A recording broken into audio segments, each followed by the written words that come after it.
Hello, today I'm going to show you how to make Big S'mores cookies. They are a gooey, nostalgic, and delicious treat that combines everything you love about campfire s'mores with a soft chocolate chip cookie. These are one of my specialties, and honestly they are way easier to make than they look. By the end of this speech, you will know exactly how to make them, from building the dough to perfecting that marshmallow center to baking them to golden perfection. Let's start with the base, the cookie dough. You'll need a few basic baking ingredients like butter, sugar, flour, and a couple fun extras like crushed graham crackers and some chocolate chips. Here's the full list of ingredients. 150 grams of semi-sweet chocolate chips, 150 grams of unsalted butter, softened, 110 grams of granulated sugar, 50 grams of brown sugar, 20 grams of all-purpose flour, 4 grams of baking powder, 50 grams of crushed graham crackers, 1 egg plus an egg yolk, and finally 1 teaspoon of vanilla extract. Now if you notice, I measured everything in grams instead of cups, and that's just because grams are way more accurate. Even a small difference in flour and sugar can completely change how a cookie turns out. Using a kitchen scale helps and makes sure every batch is consistent no matter who's baking it.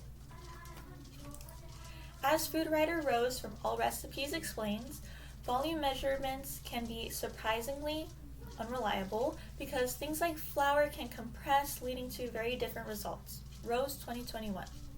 That's why most professional bakers and recipe creators stick to grams. It's more precise and makes scaling recipes much easier. To make the dough, you'll cream together softened butter, both sugars until it's light and fluffy. This gives the cookies their soft texture. Then you will mix in your eggs, an egg yolk, vanilla extract, and just until smooth. It is best to use a hand mixer to make sure the butter gets nice and fluffy.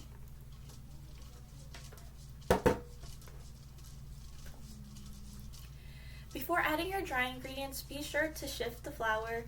This step helps break up any clumps in the flour, which can lead to a smoother dough and a more softer cookie. It is small, but it does make a big difference in the texture.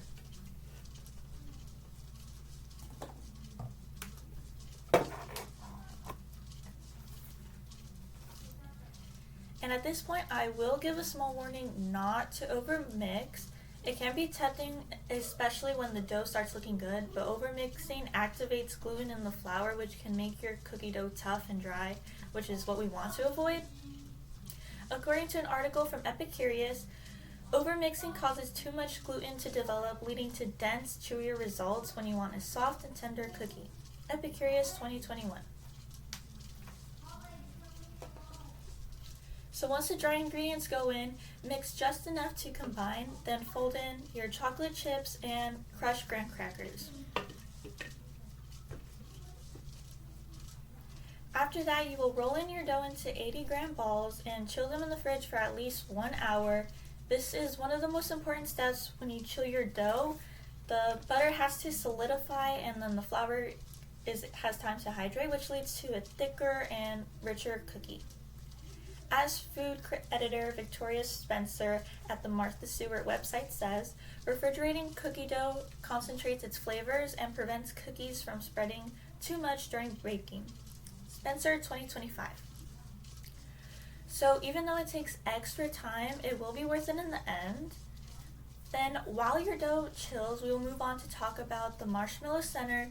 This is what gives the cookie that iconic s'mores flavor. You're going to preheat your oven to 340 degrees Fahrenheit and line a tray with parchment paper. On the tray, you're going to stack a graham cracker, a square of chocolate, then the marshmallow on top. The s'more will have the marshmallow, which will be the gooey core, kind of like a little campfire sandwich that's ready to be wrapped in cookie dough. So it should look something like this.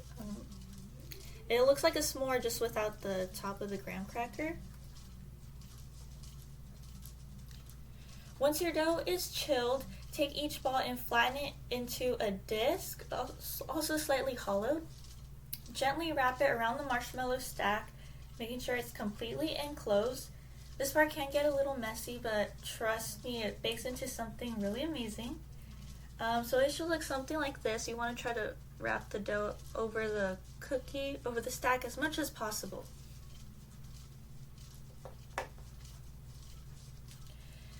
So then you're going to place your wrapped cookies back on the tray, bake them for about 10 to 12 minutes or until the edges are golden brown.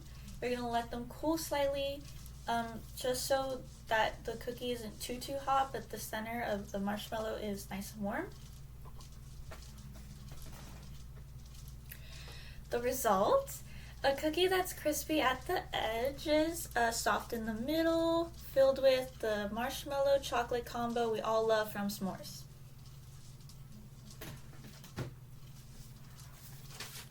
Now I'm going to quickly review what I covered today. First, we made a bakery-worthy cookie dough, paying attention to accuracy and technique. Next, we built that important marshmallow center. Then finally, we wrapped and baked everything into a perfect little cookie package. And the best part, you don't need a campfire or any fancy tools to make these, just a little time and love for sweet things. I hope some of you feel inspired to try these at home, whether you're baking a batch for yourself or someone else. Just make sure to enjoy every bite. Thank you.